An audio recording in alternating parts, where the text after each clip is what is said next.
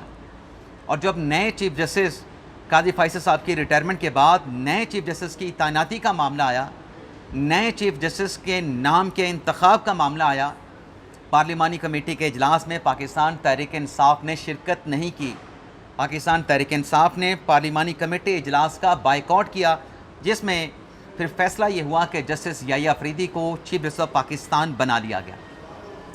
یہ جو ناظرین پارلیمانی کمیٹی کا اجلاس تھا چیف جسٹس کے نام کے انتخاب کے حوالے سے، اس سے متعلق یہ چہم گوئیاں ہو رہی تھیں کہ اگر پاکستان تحریک انصاف اس اجلاس میں شرکت کرتی ہے، بائیکاٹ نہیں کرتی، تو اس بات کا امکان تھا کہ شاید پاکستان پیپلز پارٹی بھی جسٹس منصور علی شاہ کے پلڑے میں اپنا ووٹ ڈال دے، اپنا وزن ڈال دے، اور یہ امکان تھا کہ شاید منصور علی شاہ صاحب جو ہیں وہ آج چیف جسٹس آف پاکستان ہوتے اگر پی ٹی آئی اس پارلیمانی کمیٹی اجلاس کا بائیکاٹ نہ کرتی۔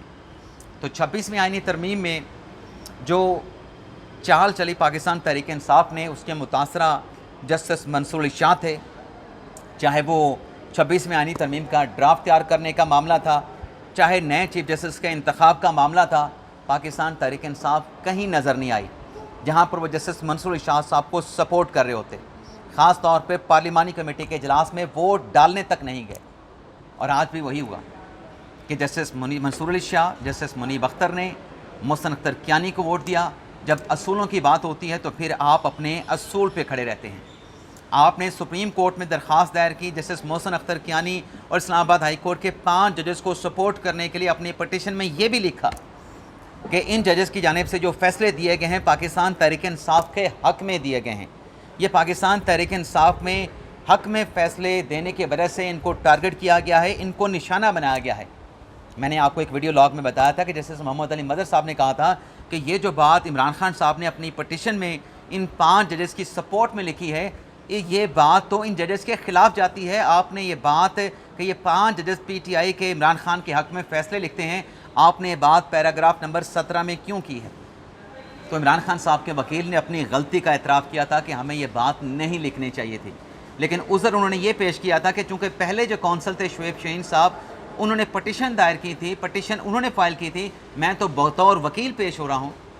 تو اب آپ کنڈکٹ دیکھ لیں کہ پہلے منصور علی شاہ صاحب کو چیف جسٹس بنانے میں پاکستان تحریک انصاف نے پارلیمانی کمیٹی کے اجلاس کا بائیکاٹ کیا، منصور علی شاہ صاحب کو ووٹ نہیں کیا۔ اگر ووٹ کرتے تو جیسے شہر اقتدار میں وائبس تھیں کہ پیپلز پارٹی بھی منصور علی شاہ صاحب کو چیف جسٹس بنانا چاہتی ہے، تو شاید منصور علی شاہ صاحب چیف جسٹس بن جاتے، لیکن پی ٹی آئی نے پارلیمانی کمیٹی کے اجلاس کی طرف جانے کا رخ ہی نہیں کیا۔ اور آج بھی وہی ہوا کہ دونوں ججز منصور علی شاہ صاحب، منیب اختر صاحب نے ووٹ کیا محسن اختر کیانی صاحب کو، لیکن اصولوں پہ جو پاکستان تحریک انصاف سپریم کورٹ میں آئی تھی درخواست لے کے 5 ججز کے حق میں، 3 ججز کے ٹرانسفر میں، آج پاکستان تحریک انصاف نے محسن اختر کیانی کو ہی ووٹ نہیں کیا، بلکہ جسٹس میاں گل حسن اورنگزیب کو ووٹ کیا۔ جب اصول کی بات ہوتی ہے تو پھر یہ نہیں ہوتا کہ میرے ووٹوں سے کیا فرق پڑتا ہے، کیا فرق نہیں پڑتا، میرے ووٹ سے مجموعی نتیجے پہ، مجموعی آؤٹ کم پہ کیا کوئی فرق پڑتا ہے یا فرق نہیں پڑتا، لیکن آپ اصول کے ساتھ کھڑے ہوتے ہیں۔ تو کہاں گیا آج پاکستان تحریک انصاف کا اصولی موقف، پاکستان تحریک انصاف کا اصولی سٹانس کہاں پہ چلا گیا؟ تو آج دیکھ لیں کہ پہلے منصور علی شاہ صاحب کے ساتھ دھوکہ کیا مبینہ طور پہ، اب ایک مرتبہ پھر جسٹس منصور علی شاہ صاحب کو بھی چکر دیا گیا، اور جسٹس محسن اختر کیانی کے ساتھ بھی پاکستان تحریک انصاف جو ہے وہ ہاتھ کر گئی، پاکستان تحریک انصاف جسٹس محسن اختر کیانی کو بھی چکر دے گی۔ یہ تو ناظرین احوال تھا جو اسلام آباد ہائی کورٹ کے حوالے سے تھا۔ اچھا 6 ووٹ میں آپ کو بتا دیتا ہوں کہ 2 ووٹ تو پڑے محسن اختر کیانی صاحب کو، ایک منیب اختر صاحب کا، ایک منصور شاہ صاحب کا.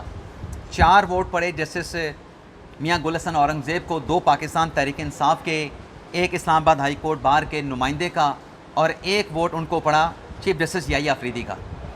باقی مندو خیل صاحب نے ایبسٹین کیا. ٹوٹل 16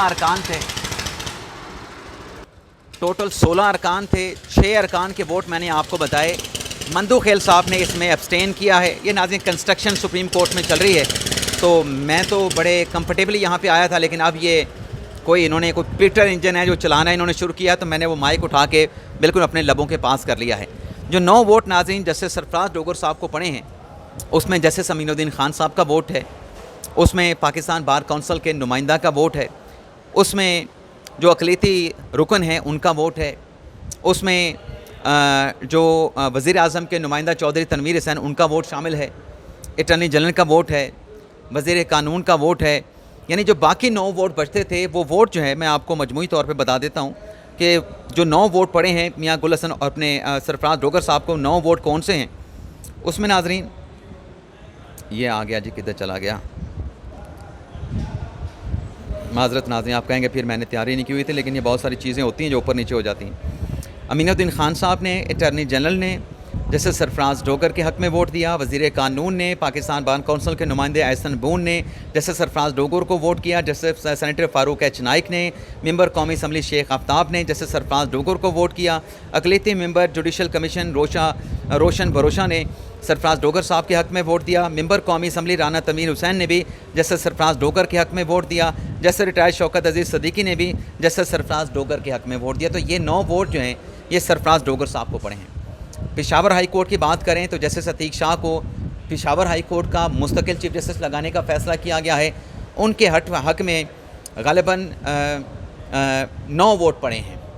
اور اسی طریقے سے جو سندھ ہائی کورٹ ہے، سندھ ہائی کورٹ کے جنید غفار صاحب کو مستقل چیف جسٹس لگانے کا فیصلہ کیا گیا ہے، اور یہ فیصلہ متفقہ طور پہ سامنے آیا ہے. سندھ ہائی کورٹ میں جسٹس جنید غفار کو chief justice Sindh high court بنانے کا متفقہ طور پہ کوئی ووٹ ان کے اگینسٹ نہیں کیا. بلوچستان ہائی کورٹ کی اگر ہم بات کریں تو بلوچستان ہائی کورٹ میں جسٹس روزی خان کو چیف جسٹس مستقل چیف جسٹس بنانے کا فیصلہ کیا گیا ہے. ان کو 9 ووٹ پڑے ہیں، اور ان کے جو مخالف تھے یا دوسرے جو کینڈیڈیٹ تھے، جو سینئر پیونی جج تھے بلوچستان ہائی کورٹ کے جسٹس کامران ملاخیل، ان کو 6 ووٹ پڑے ہیں. جبکہ تیسرے نمبر کے جو بلوچستان ہائی کورٹ کے جج تھے ان کو کوئی ووٹ نہیں پڑا ہے. بلوچستان ہائی کورٹ کے اجلاس میں بھی جیسے جمال خان مندوخیل صاحب نے ووٹ سے پرہیز کیا ہے، ووٹ سے ابسٹین کیا ہے. تو یہ ناظرین آج کے جوڈیشل کمیشن کے 4 جو اجلاس ہوئے ہیں ان کی اندرونی کہانی جو ہمیں پتہ چلی ہے آپ کی خدمت میں پیش کی ہے. باقی ایک اور بھی خبر ہے پاکستان تحریک انصاف کے انٹرنل ذرائع کی. ایک بڑی خبر ہے کہ جو مخصوص نشستوں کا مقدمہ تھا اس میں ایک پلان تبدیل کرنے کے حوالے سے پرپوزل سامنے آیا تھا کہ سلمان اکرم راجہ کی جگہ پہ کسی اور نامور لائر کو، حامد خان صاحب کی جگہ پہ کسی اور نامور لائر کو جو ہے وہ عدالت میں پیش کیا جائے سنی اتحاد کونسل کی طرف سے، پی ٹی آئی کی طرف سے. لیکن وہ پرپوزل کیوں رد کر دیا گیا، اور اس پرپوزل کے رد ہونے کے بعد اب پاکستان تحریک انصاف کو کیا بتایا گیا ہے کہ مخصوص نشستوں کے کیس میں انہیں ریلیف کیوں نہیں مل سکا، پی ٹی آئی کے اندر کیا سوچ پائی جاتی ہے. یہ بھی ناظرین ایک بڑی خبر ہے جس کی ڈیٹیل انشاءاللہ نیکسٹ ویڈیو لاگ میں آپ کے ساتھ ہم شیئر کریں گے. فی الحال اب تک لے اتنا ہی، آپ سے اجازت چاہتے ہیں. اللہ تعالی ہم سب کا ہمیں ناصر و اپنی دعاؤں میں یاد رکھیں.